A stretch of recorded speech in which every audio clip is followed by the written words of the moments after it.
Good morning, students. My name is Prathamesh, and today I will introduce you biotechnology and its application. That's our new chapter.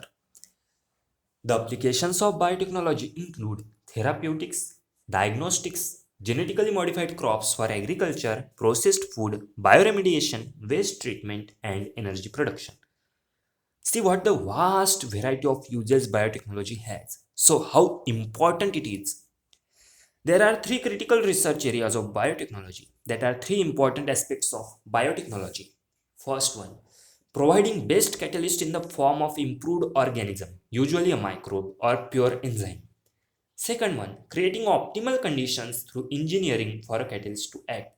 And third one, downstream processing technologies to purify the protein or organic compound. See, in biotechnology, it's very critical to generate the best catalyst. It might be an organism or a pure enzyme that will make the reaction to move in the direction that we want with more efficiency.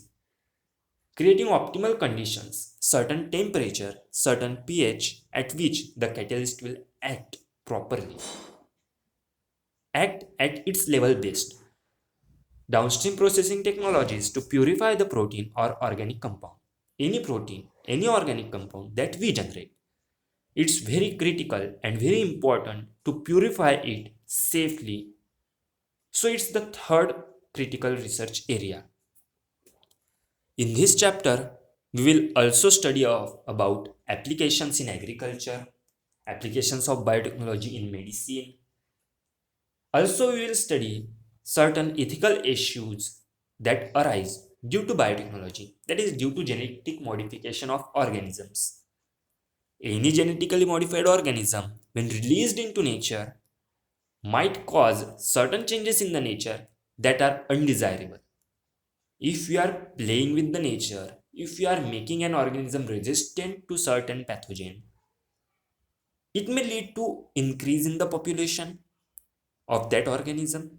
It also may to certain dangerous results that are not expected by us. So it's really certain people are opposing genetic modification, and that's why there are certain prohibitions on genetic modification. So all these things, important uses of genetic modification in agriculture, in medicine, and also the issues, we will study all these things in this chapter. Thank you.